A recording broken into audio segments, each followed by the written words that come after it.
السلام علیکم students, intermediate part 1 اسلامیات اختیاری ہم نے حصہ دوم شروع کیا تھا، جس میں ہم حضور اکرم صلی اللہ علیہ وآلہ وسلم کی مکی زندگی کے بارے میں پڑھ رہے تھے۔ اس سے پہلے لیکچر میں ہم نے بات کی تھی حضور اکرم صلی اللہ علیہ وآلہ وسلم کی نبوت کے حوالے سے، اور قریش نے آپ کی نبوت کا انکار کیوں کیا، اس کے اسباب کیا تھے، اس کی وجوہات کیا تھی۔ آج ہم دیکھیں گے ہجرت حبشہ۔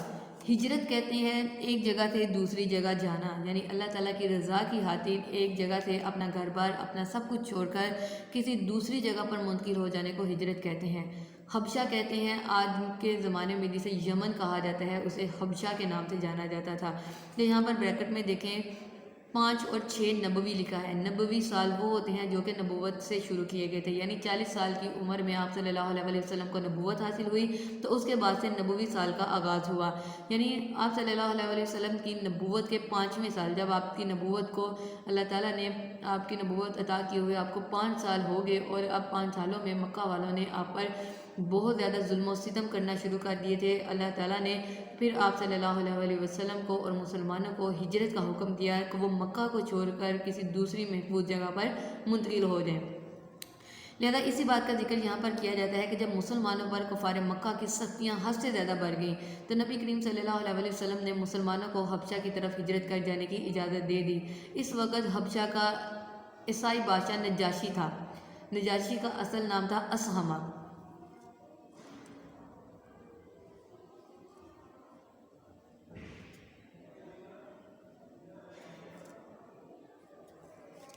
اسہمہ اس کا نام تھا۔ نجاشی حبشہ کا کوئی بھی بادشاہ ہوتا تھا اس کا لقب نجاشی تھا۔ جیسے مصر کا کوئی بھی بادشاہ ہوتا تھا تو اس کو فرعون کے نام سے جانا جاتا تھا، اصل نام اس کا کچھ اور ہوتا تھا۔ اسی طرح حبشہ کا جو بادشاہ تھا اس کو نجاشی کہا جاتا تھا، لیکن اصل نام کچھ اور ہوتا تھا۔ اس وقت جو حبشہ کا بادشاہ تھا وہ عیسائی تھا، اور اس کا نام اسہمہ تھا۔ وہ ایک نیک اور منصف مزاج حکمران تھا۔ قریش کے حبشہ کے ساتھ تجارتی روابط تھے، یعنی قریش جو تھے وہ یمن کے ساتھ تجارت کیا کرتے تھے۔ لہذا یہاں پر آپ پہلی ہجرت حبشہ دیکھتے ہیں کہ پہلی ہجرت حبشہ میں 11 مرد اور 4 عورتیں شامل تھیں، یعنی کل 15 افراد جو تھے وہ شامل تھے۔ آپ سے شارٹ کوشچن میں پوچھا جا سکتا ہے کہ پہلی ہجرت حبشہ کب ہوئی؟ پہلی ہجرت حبشہ 5 نبوی میں ہوئی، یعنی نبوت کے 5ویں سال میں، اور اس میں کتنے افراد شامل تھے؟ اس میں 15 افراد شامل تھے۔ کتنے مرد اور کتنی عورتیں تھیں؟ اس میں 11 مرد اور 4 عورتیں شامل تھیں۔ اس مختصر سے قافلے میں حضرت عثمان بن عفان یعنی حضرت عثمان غنی رضی اللہ تعالیٰ عنہ اور آپ کی زوجہ محترمہ سیدہ رقیہ بنت رسول صلی اللہ علیہ وآلہ وسلم جو تھی وہ حضرت عبد الرحمن بن عوف، حضرت زبیر بن عوام اور حضرت جعفر طیار رضی اللہ تعالیٰ عنہ جیسے جلیل القدر صحابہ بھی شامل تھے۔ نبی کریم صلی اللہ علیہ وسلم نے اپنی بیٹی اور داماد کے بارے میں ارشاد فرمایا، لوط اور ابراہیم کے بعد یہ پہلا جوڑا ہے جنہوں نے راہ خدا میں ہجرت کی ہے۔ یعنی حضرت لوط علیہ السلام نے بھی اللہ تعالیٰ کی راہ میں ہجرت کی تھی، اپنا گھر بار چھوڑ کر، اپنا علاقہ چھوڑ کر کسی دوسرے علاقے میں گئے تھے۔ حضرت ابراہیم علیہ السلام نے بھی ہجرت کی تھی، اپنے گھر بار چھوڑ کر اپنی بیوی بچوں کو لے کر مکہ تشریف لے آئے تھے۔ اور اسی طرح اسی کی یاد دہانی کرتے ہوئے نبی کریم صلی اللہ علیہ وسلم نے فرمایا کہ ان کے بعد حضرت عثمان غنی رضی اللہ تعالیٰ عنہ اور حضرت رقیہ رضی اللہ تعالیٰ عنہ کا یہ جوڑا ہے جنہوں نے راہ خدا میں ہجرت کی ہے۔ اس قافلے کی روانگی کی خبر جب کفار مکہ کو ہوئی تو انہوں نے پیچھا کیا، اپنے آدمی بھیجے، مگر کفار کے آدمی جب سمندر تک پہنچے تو مسلمان جہاز میں سوار ہو چکے تھے۔ اس طرح کافر جو تھے وہ ناکام لوٹ آئے۔ جہاز یعنی لکڑی کی بڑی بڑی کشتیاں جو تھی وہ سمندر میں چلائی جاتی تھی ایک علاقے سے دوسرے علاقوں میں جانے کے لیے۔ اب قریش کی سفارت۔ مسلمان حبشہ میں امن سے رہنے لگے۔ حبشہ کے بادشاہ نے مسلمانوں کو پناہ دی۔ یہ بات کفار مکہ کو بالکل بھی اچھی نہ لگی۔ انہوں نے نجاشی کے دربار میں جا کر اپنے 2 آدمیوں عمر بن العاص اور عبداللہ بن ربیع کو قیمتی تحفے دے کر وہاں پر بھیجا تاکہ وہ مسلمانوں کو کسی بہانے سے واپس لا سکیں۔ جب قریش کے سفیروں نے، سفیر کہتے ہیں پیغام لے کر، ایک ریاست کا پیغام لے کر دوسری ریاست میں جانے والے، تو لہذا جب سفیروں نے نجاشی کو بتایا کہ ان کے چند سادہ لوگوں نے اپنا آبائی مذہب چھوڑ کر نیا مذہب اپنا لیا ہے اور وہ عرب سے بھاگ کر آپ کے ملک میں آ گئے ہیں، تو لہذا انہیں مکہ میں واپس بھیج دیں۔ اس پر نجاشی نے مسلمانوں کے دربار میں بلا کر کفار کی شکایت کے بارے میں پوچھا، تو نبی اکرم صلی اللہ علیہ وسلم کے چچا زاد بھائی جو کہ حضرت علی کے سگے بھائی تھے، حضرت جعفر طیار رضی اللہ تعالیٰ عنہ نے مسلمانوں کی طرف سے جواب دیا۔ حضرت جعفر طیار رضی اللہ تعالیٰ عنہ نے تقریر کی کہ حضرت جعفر بن ابی طالب نے نجاشی کے دربار میں جو تقریر کی اس کا خلاصہ یہ تھا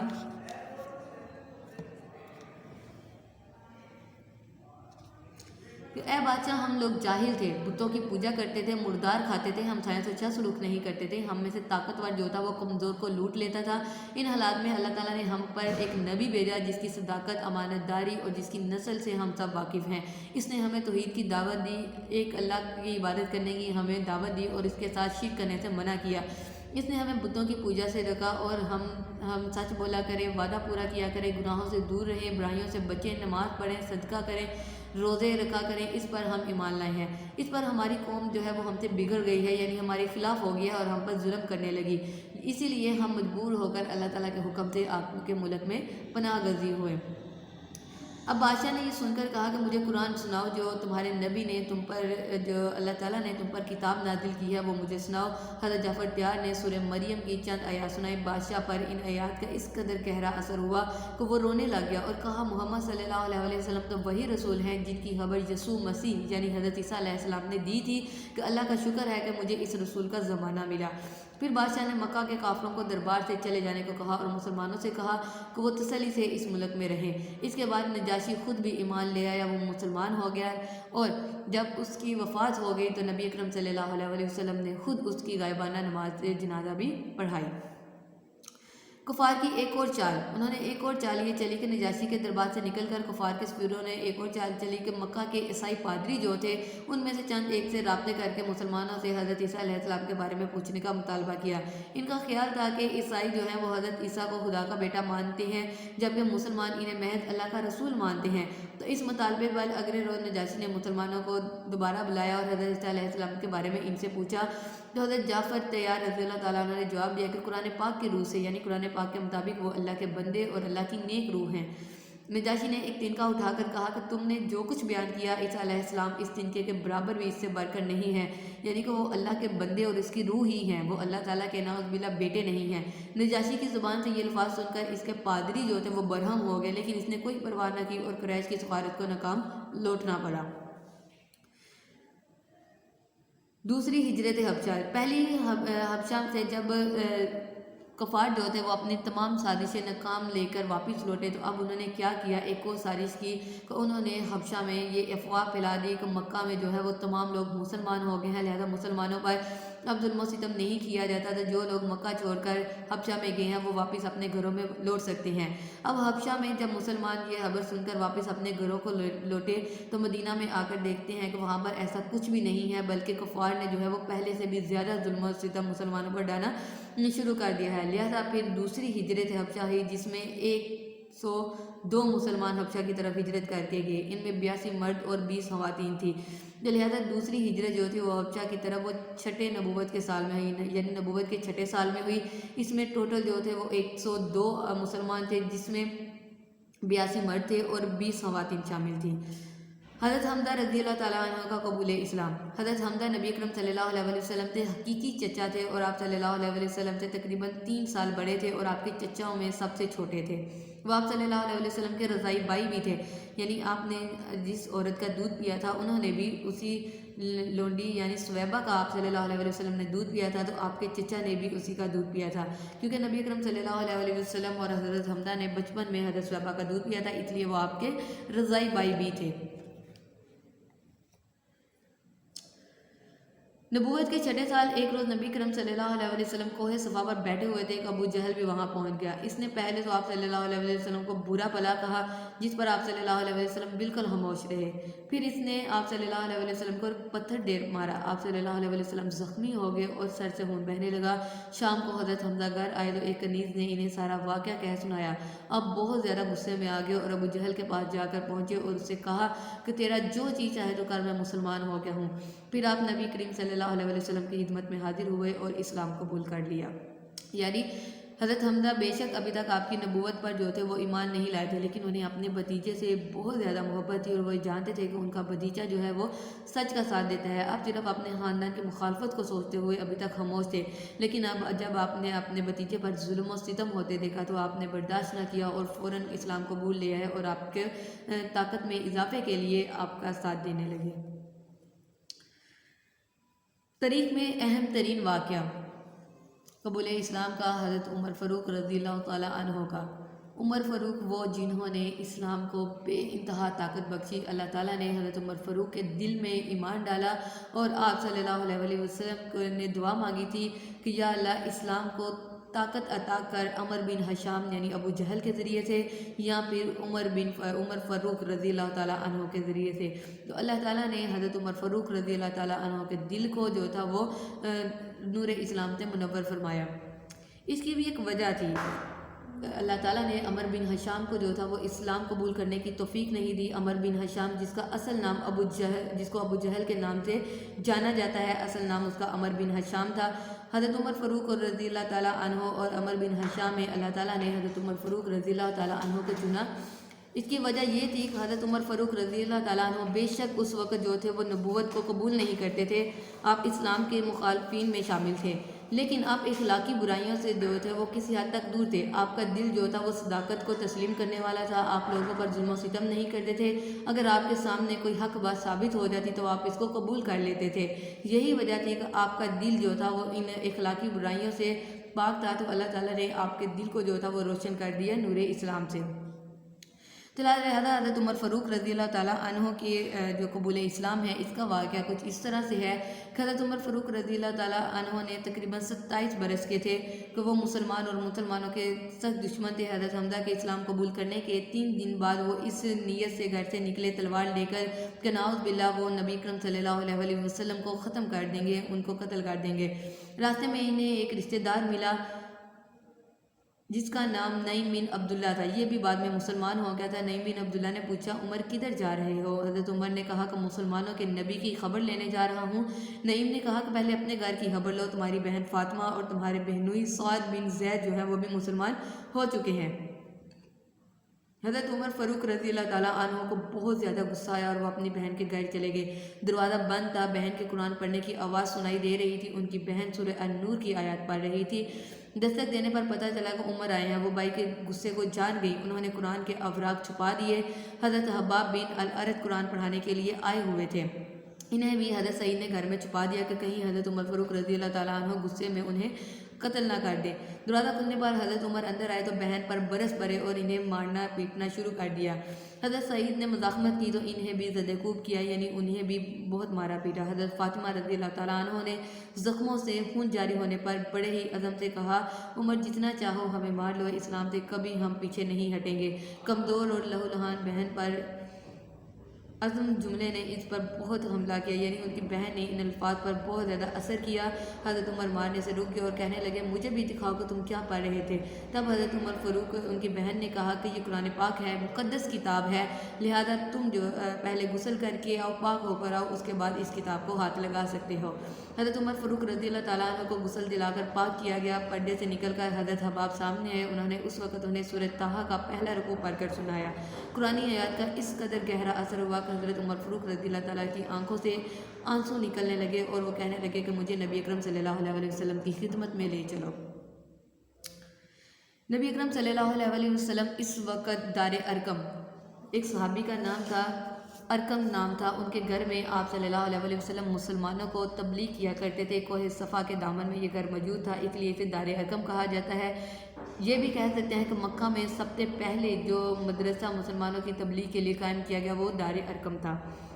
لہذا اس وقت دار ارقم کے گھر میں مسلمانوں کو اسلام کی تعلیمات سے روشناس کر رہے تھے کہ حضرت عمر کو وہیں لے جائے گا۔ ہاتھ میں تلوار دے کر مسلمانوں کے دل میں خوف پیدا ہوا کہ کہیں مگر حضرت حمزہ نے تسلی دی کہ حضرت عمر جو ہے وہ اچھی نیت سے آئے ہیں تو ٹھیک ہے، ورنہ انہی کی تلوار کا جواب جو ہے میں بھی انہیں تلوار سے دوں گا۔ قریب آنے پر نبی کرم صلی اللہ علیہ وسلم نے دریافت فرمایا عمر کس ارادے سے آئے ہو؟ حضرت عمر نے عرض کیا ایمان لانے کے لیے حاضر ہوا ہوں۔ نبی کرم صلی اللہ علیہ وسلم نے خوشی سے نعرہ تکبیر بلند فرمایا تو تمام مسلمانوں نے بھی خوشی سے اس قدر آواز بلند میں اللہ اکبر کا نعرہ لگایا کہ ارد گرد کے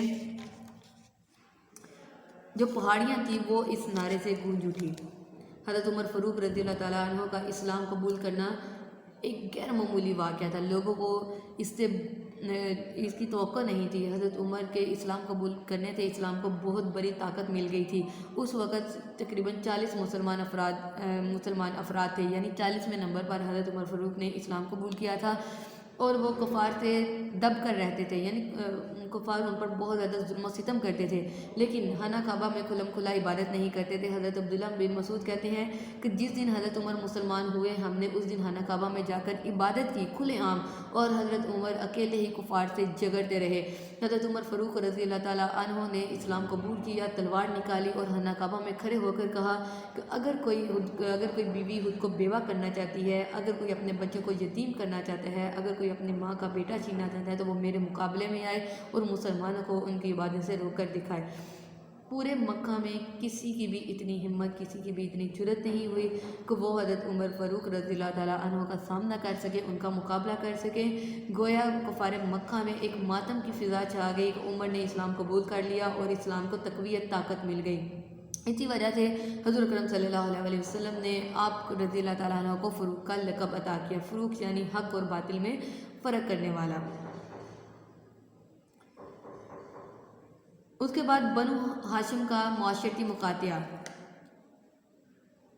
یعنی 7 تا 10 نبوی 3 سال تک بنو ہاشم کا معاشرتی مقاطعہ، یعنی سوشل بائیکاٹ کیا گیا۔ معاشرے میں آپ سے نہ کوئی تجارت کرتا تھا، نہ آپ کو کوئی کھانے کا سامان دیتا تھا، کسی بھی قسم کا کوئی بھی تعلق کفار مکہ نے آپ سے ختم کر دیا تھا۔ حضرت حمزہ اور حضرت عمر نے اسلام قبول کر لیا، حبشہ سے کفار کی سفارت ناکام لوٹ آئی اور مسلمانوں کی تعداد میں مسلسل اضافہ بھی ہونے لگا، تو رد عمل کے طور پر کفار کی مسلمانوں پر مزید سختیاں بڑھ گئیں۔ انہوں نے بنو ہاشم کا معاشرتی بائیکاٹ کرنے کا فیصلہ بنایا اور یہ شرائط طے کی۔ انہوں نے آپس میں یہ معاہدہ طے کیا کہ جب تک بنو ہاشم محمد صلی اللہ علیہ وسلم کو قتل کرنے کے لیے ان کے حوالے نہ کرے، ان کا معاشرتی مقاطعہ کیا جائے گا۔ بنو ہاشم کے ساتھ شادی بیاہ کے تعلقات منقطع کر لیے جائیں، یعنی کوئی بھی ان کے خاندان میں شادی نہیں کرے گا۔ ان کے ساتھ خرید و فروخت بند کر دی جائے، ان کے پاس کھانے پینے کی چیزیں نہ پہنچنے پائیں۔ یہ معاہدہ منصور بن اکرمہ نے لکھا اور اسے دیوار کعبہ پر لٹکا دیا کہ یعنی بنو ہاشم کے ساتھ اور مسلمانوں کے ساتھ کوئی بھی جو ہے وہ کھانے پینے کے معاملات جو ہے وہ ان کو کوئی بھی کھانا نہیں پہنچنے دے گا۔ ان کے گھر کے راستے جو ہیں وہ بند کر دیے گئے، ان کی تجارت بند کر دی گئی، ان کے ساتھ ہر قسم کے تعلقات کو ختم کر لیا گیا، اور یہ 3 سال تک رہا، 7 نبوی سے لے کر 10 نبوی تک۔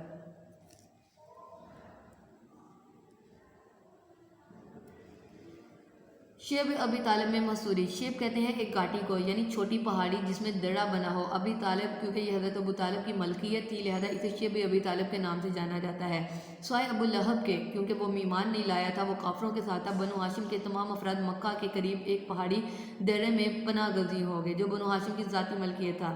تاریخ میں اس درے کو شیب ابی طالب کہا جاتا ہے۔ وہاں صحابہ کرام اور بنو ہاشم کے باقی افراد جو تھے وہ 3 سال تک سخت ترین تکلیف میں رہے۔ کھانے پینے کا سامان ختم ہو جاتا تو پتے کھانے تک نوبت آ جاتی، بھوکے بچے بھوک کے مارے روتے چیختے پکارتے اور کفار مکہ کو اس سے سکون حاصل ہوتا۔ حضرت سعد رضی اللہ تعالیٰ عنہ کا بیان ہے کہ ایک رات سوکھا چمڑا پانی میں بھگو کر کھایا گیا، یعنی کفار مکہ نے مسلمانوں پر، آپ صلی اللہ علیہ وسلم پر، آپ کے خاندان کو اتنی زیادہ اذیت، اتنی زیادہ تکلیف دی جو آپ کے پاس جو تھے وہ کھانے پینے کا سامان بالکل ختم ہو گیا۔ آپ پتے کھاتے تھے اور ایک رات یہ نوبت آ پہنچی کہ آپ نے سوکھا چمڑا پانی میں بھگو کر کھایا۔ کبھی کبھی بنو ہاشم کے قریبی رشتہ دار چھپ کر غلہ اور دیگر اشیاء خوردنوش وہاں پہنچا دیتے۔ 3 سال گزرے تو حضرت حتیجہ کے بھتیجے حکیم بن حزام بنو ہاشم کے قریبی رشتہ دار خشام عامری، مطعم بن عدی اور چند دیگر افراد کی مشترکہ کوششوں سے معاشرتی مقاطعہ ختم ہوا اور وہ لوگ شیب ابی طالب میں مسور افراد کو واپس مکہ مکرمہ لے کر آئے، یعنی انہوں نے کوششیں کی کہ کفار مکہ جو ہے وہ نبی اکرم صلی اللہ علیہ وسلم اور ان کے خاندان کا جو سوشل بائیکاٹ ہے اس کو ختم کریں۔ ان کا یہ ظلم و ستم جو ہے یہ ختم کرنے میں حضرت حتیجہ کے قریبی رشتہ دار حشام عامری، مطعم بن عدی اور دوسرے افراد نے جو تھے کوششوں سے ان کا سوشل بائیکاٹ ختم کروایا اور ان کو دوبارہ سے بحال کروایا۔ اور جو معاہدہ وہاں پر لٹکایا گیا تھا خانہ کعبہ کی دیوار پر، حضور اکرم صلی اللہ علیہ وسلم کے خاندان سے سوشل بائیکاٹ کیا جائے گا، وہ معاہدہ خود بخود ہی ختم ہو گیا۔ اللہ تعالیٰ کی طرف سے اس کو دیمک لگ گئی اور اس دیمک نے وہ تمام معاہدہ جو ہے وہ کھا کر اس کو ختم کر دیا۔ عام الحزن یعنی غم کا سال، 10 نبوی یعنی نبوت کے 10ویں سال کو عام الحزن کہا جاتا ہے، یعنی غم کا سال کہا جاتا ہے۔ اس کو غم کا سال کیوں کہا جاتا ہے؟ اس لیے کہ اس سال میں آپ صلی اللہ علیہ وسلم کے محسن اور شفیق چچا حضرت ابو طالب انتقال فرما گئے۔ ان کی انتقال کے تھوڑے ہی دنوں بعد آپ صلی اللہ علیہ وسلم کی رفیقہ حیات، آپ صلی اللہ علیہ وسلم کی محبت اور شفیق کے جذبات آپ رکھنے والی بیوی جو تھی حضرت خدیجہ رضی اللہ تعالیٰ عنہ بھی اس دنیا سے رحلت فرما گئی۔ اس طرح ایک سال کے اندر آپ صلی اللہ علیہ وسلم کے 2 قریبی رشتہ دار آپ صلی اللہ علیہ وسلم کے اس دنیا سے اٹھ گئے۔ اس وجہ سے اس سال کو یعنی نبوت کے 10ویں سال کو آپ صلی اللہ علیہ وسلم نے غم کا سال قرار دیا۔ عام الخدن کے بعد یعنی آپ صلی اللہ علیہ وسلم کے چچا اور آپ صلی اللہ علیہ وسلم کی بیوی کی وفات کے بعد نبوت کے 10ویں سال میں ہی آپ صلی اللہ علیہ وسلم نے طائف کا سفر کیا، کیونکہ اب آپ صلی اللہ علیہ وسلم کو ضرورت محسوس ہوئی کہ مکہ کے سے باہر بھی اب جو ہے اسلام کو پھیلایا جائے، کیونکہ مکہ میں حضور اکرم صلی اللہ علیہ وسلم کو تقریباً 10 سے 11 سال کا عرصہ ہو چکا تھا اسلام کی صدا بلند کرتے ہوئے۔ وہاں پر جتنے لوگوں نے اسلام قبول کرنا تھا وہ کر چکے تھے۔ اب آپ صلی اللہ علیہ وسلم نے مکہ سے باہر لوگوں کو جو تک اسلام پہنچانے کا ارادہ کیا، لہذا آپ صلی اللہ علیہ وسلم حضرت زید بن حارثہ جو کہ آپ کے آزاد کردہ غلام بھی تھے اور آپ کے منہ بولے بیٹے میں جن کا شمار کیا جاتا ہے ان میں بھی ان کا نام آتا ہے، تو آپ ان کو اپنے ساتھ عمرہ لے کر طائف میں تشریف لے گئے، جو کہ مکہ سے 40 میل کے فاصلے پر ایک بہت اچھا مقام تھا۔ وہاں پر کثرت سے باغات پائے جاتے تھے، اس کی آب و ہوا بہت دل نشین تھی۔ لہذا آپ صلی اللہ علیہ وسلم نے طائف کے مختلف سرداروں کو اسلام قبول کرنے کی دعوت دی، لیکن ان پر کسی بھی قسم کا کوئی اثر نہ ہوا، بلکہ انہوں نے اسلام قبول کرنے کی بجائے آپ کے پیچھے بازاری گنڈوں کو اور بدماش لوگوں کو لگا دیا، جو کہ آپ کو پتھر مارتے تھے اور آپ صلی اللہ علیہ وسلم کو لہو لہان کر دیا، یہاں تک کہ آپ صلی اللہ علیہ وسلم کے جوتے آپ کے نالان مبارک خون سے بڑھ گئے۔ آپ صلی اللہ علیہ وسلم نے انگور کے ایک باغ میں پناہ لی۔ اس حالت میں بھی حضور اکرم صلی اللہ علیہ وسلم نے اپنے دو عالم میں رحمت ہونے کا ثبوت دیتے ہوئے خدا سے ان کے لیے ان الفاظ میں التجا فرمائی، یعنی آپ صلی اللہ علیہ وسلم نے ان کے لیے دعا فرمائی کہ اے خدا میری قوم کو ہدایت دے، وہ نہیں جانتے کہ میں قوم ہوں۔ اس میں ایک اہم ترین پوائنٹ یہ ہے کہ آپ صلی اللہ علیہ وسلم جب لہو لہان تھے، حضرت جبرائیل علیہ السلام آپ کے پاس آئے، انہوں نے کہا کہ آپ صلی اللہ علیہ وسلم اگر اجازت دیں تو میں ان طائف کی بستی کو 2 پہاڑوں کے درمیان کچل کر رکھ دوں۔ آپ صلی اللہ علیہ وسلم نے حضرت جبرائیل علیہ السلام کو منع فرمایا اور کہا کہ میں ان لوگوں کے لیے عذاب نہیں بلکہ بشارت بن کر آیا ہوں، اور میں ان کے لیے بد دعا نہیں بلکہ دعائیں لے کر آیا ہوں۔ اس لیے آپ صلی اللہ علیہ وسلم نے بد دعا کرنے کی بجائے ان لوگوں کے لیے دعا کی کہ اللہ انہیں ہدایت دے۔ طائف سے واپسی پر حضور اکرم صلی اللہ علیہ وسلم نے مختلف قبیلوں کا جو تھا وہ دورہ کیا اور عوامی اجتماعات میں دعوت حق پیش کی، لیکن ابو لہب ہر جگہ پہنچ جاتا اور لوگوں کو اسلام قبول کرنے سے منع کر دیتا، اس لیے کوئی بھی کامیابی نہ ہوئی۔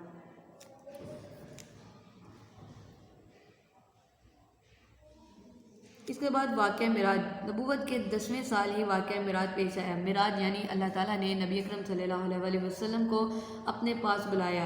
واقعہ معراج کی اہم ترین خصوصیت یہ تھی، اس کی وجہ یہ تھی کیونکہ ایک نبوت کے 10ویں سال میں آپ صلی اللہ علیہ وسلم کو بہت زیادہ دکھ ملا، آپ کی بیوی اور آپ کے چچا اس دنیا سے رحلت فرما گئے، طائف والوں نے آپ پر بہت ظلم و ستم کیا، مکہ والے آپ کے خاندان والے آپ پر بہت ظلم و ستم کرتے تھے، آپ صلی اللہ علیہ وسلم کافی غم زدہ تھے ان دنوں میں، اس لیے اللہ تعالیٰ نے آپ کی حوصلہ افزائی کے لیے کہ اللہ آپ کے ساتھ ہے، آپ کو حوصلہ دینے کے لیے، آپ کی دارس بنانے کے لیے اللہ تعالیٰ نے آپ کو آسمانوں پہ اپنے پاس بلایا۔ اللہ تعالیٰ کا ارشاد غرامی ہے سورہ بنی اسرائیل میں آیت نمبر 1 میں اللہ تعالیٰ بیان کرتے ہیں سبحان اللہ الذی اسری بعبدہ لیلا من المسجد الحرام الی المسجد الاقصی، کہ پاک ہے وہ ذات جس نے رات کے کچھ حصے میں اپنے بندے کو مسجد حرام سے مسجد اقصی تک سیر کروائی۔ 27 رجب کو نبوت کے 10ویں سال اللہ تعالیٰ نے اپنے پیارے رسول صلی اللہ علیہ وسلم کو اپنے پاس آسمانوں پر بلایا۔ آپ صلی اللہ علیہ وسلم کے لیے حضرت جبرائیل علیہ السلام کو بھیجا گیا۔ حضرت جبرائیل علیہ السلام آئے اور آپ صلی اللہ علیہ وسلم کو اللہ تعالیٰ کا یہ پیغام پہنچایا کہ اللہ تعالیٰ آپ سے ملنا چاہتے ہیں۔ آپ صلی اللہ علیہ وسلم اٹھے، آپ نے وضو کیا اور براق سواری آپ کے لیے بھیجی گئی تھی جس پر آپ سوار ہوئے۔ براق وہ سواری تھی جس کی مشابہت تاریخ میں ملتی ہے کہ وہ گدھے سے بڑی اور گھوڑے سے چھوٹی تھی، اور اس کی رفتار جو تھی وہ بہت زیادہ تیز تھی، اتنی تیز تھی کہ جہاں تک دیکھنے والے کی نگاہ جاتی وہاں تک اس کا ایک قدم ہوتا تھا۔ تو لہذا 27 رجب کو، جسے ہم شب معراج کے نام سے جانتے ہیں اور اس رات کو نفل ادا کرتے ہیں، تو لہذا اس رات کو اللہ تعالیٰ نے نبی اکرم صلی اللہ علیہ وسلم کو اپنے پاس آسمانوں پر بلایا۔ شب معراج سے اور آسمانوں پر بلا کر آپ صلی اللہ علیہ وسلم نے سب سے پہلے اس دنیا میں مسجد الحرام یعنی خانہ کعبہ میں انہیں مسجد اقصی فلسطین میں بلایا۔ مسجد اقصی سے یعنی اہل مکہ سے مسجد اقصی کا جو راستہ ہے وہ 40 دنوں اور 30 سے 40 دنوں میں طے ہوتا ہے، لیکن آپ صلی اللہ علیہ وسلم نے چند منٹوں میں ہی وہ راستہ طے کیا۔ آپ نے وہاں پر جا کر اللہ تعالیٰ نے اہتمام فرمایا کہ تمام نبی اس رات مسجد اقصی میں ان کی ارواح جو تھی وہ موجود تھی۔ آپ صلی اللہ علیہ وسلم نے تمام نبیوں کی امامت کرائی، وہاں پر آپ کو نبیوں کا سردار جو تھا وہ ہونے کا شرف حاصل ہوا۔ آپ نے تمام نبیوں کی امامت کرائی۔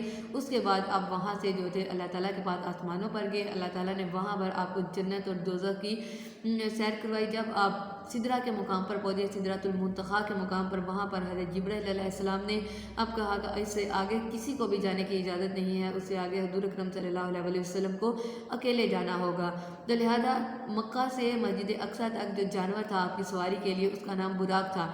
آگے مسجد اقصی سے آسمانوں تک کا جو سفر تھا وہ رف ایک جانور کا نام ہے جس کی سپیڈ براق سے بھی زیادہ تھی، اس کو جو تھا وہ نبی اکرم صلی اللہ علیہ وسلم کی سواری کے لیے استعمال کیا گیا۔ فلسطین میں مسجد اقصی کے باہر آج بھی ایک پتھر جو ہے وہ ہوا میں معلق ہے۔ یہ اس بات کی گواہی ہے، اس بات کی شہادت ہے اس رات کے لیے کہ جب نبی اکرم صلی اللہ علیہ وسلم اس پتھر پر چڑھ کر سواری پر سوار ہوئے تو وہ پتھر بھی آپ کے ساتھ اڑنے لگا۔ آپ صلی اللہ علیہ وسلم نے اسے ٹھہرنے کا حکم دیا اور وہ وہیں ہوا میں معلق ہو گیا۔ تو لہذا حضور اکرم صلی اللہ علیہ وسلم نے جب مسجد اقصی میں اور اس کے حضور اکرم صلی اللہ علیہ وسلم مسجد اقصی سے ہو کر آسمانوں پر گئے، وہاں پر آپ نے جنت اور دوزخ کی سیر کی، مختلف انبیاء کی ملاقات کی، اور واپس آ کر آپ نے جو تھا وہ اہل مکہ کو یہ بتایا کہ میں رات کو جو تھا وہ اللہ تعالیٰ نے مجھے آسمانوں پر بلایا، میں جنت اور دوزخ کی سیر کر کے آ رہا ہوں۔ تو اہل مکہ نے اس بات کی پر ایمان لانے کی بجائے آپ کا مذاق اڑانا شروع کر دیا۔ اس میں ایک اہم ترین معجزہ یہ تھا کہ بے شک وہ تقریباً تاریخ لکھتی ہے کہ آپ کا آسمانوں تک یہ سفر جو تھا وہ 27 سالوں کا تھا، لیکن اس دنیا میں وہ صرف چند گھنٹوں کی ہی بات تھی۔ تو آپ صلی اللہ علیہ وسلم جب واپس آئے تو آپ کا بستر بھی ویسا ہی گرم تھا، آپ کا وہ دروازے کی کنڈی بھی ویسے ہی ہل رہی تھی، گویا لوگوں کے لیے وہ وقت جو تھا وہ رک گیا تھا جب تک آپ صلی اللہ علیہ وسلم واپس اس دنیا میں نہیں آ گئے تھے۔ لہذا آپ صلی اللہ علیہ وسلم سے بہت سارے سوالات کیے، آپ صلی اللہ علیہ وسلم تمام سوالات کے جواب دیے جن کی تصدیق قافلوں کے مکہ پہنچنے پر ہو گئی۔ اس کے باوجود اہل مکہ جو تھے آپ صلی اللہ علیہ وسلم کی معراج کے واقعے کو صحیح تسلیم کرنے سے انکار کرتے تھے، لیکن اسی روز حضرت ابوبکر نے اس واقعے کی تصدیق سب لوگوں کے سامنے کی اور صدیق کا لقب پایا ہے، یعنی آپ صلی اللہ علیہ وسلم نے جب اپنے واقعہ معراج جو ہے وہ حضرت ابوبکر صدیق کے سامنے بیان کیا، حضرت ابوبکر نے اسی وقت اس واقعے کو سچ مان لیا اور سچ ماننے کی وجہ سے آپ کو صدیق کا لقب دیا گیا۔ اس کے بعد یہ لقب آپ کے نام کے لیے مستقل حصہ بن گیا اور آپ کو صدیق کے نام سے جانا جانے لگا۔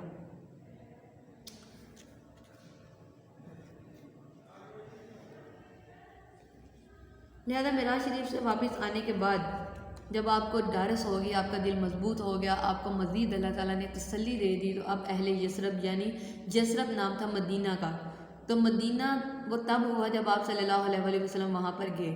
جب تک آپ صلی اللہ علیہ وسلم وہاں پر نہیں گئے تھے اس کا نام یثرب تھا۔ یثرب کہتے ہیں بیماریوں کے گھر کو، کیونکہ مدینہ کی آب و ہوا ایسی تھی کہ وہاں پر بہت ساری موسمی وبائی بیماریاں ہر وقت موجود رہتی تھی، اس لیے اسے اہل یثرب یعنی بیماریوں کا گھر کے نام سے جانا جاتا تھا۔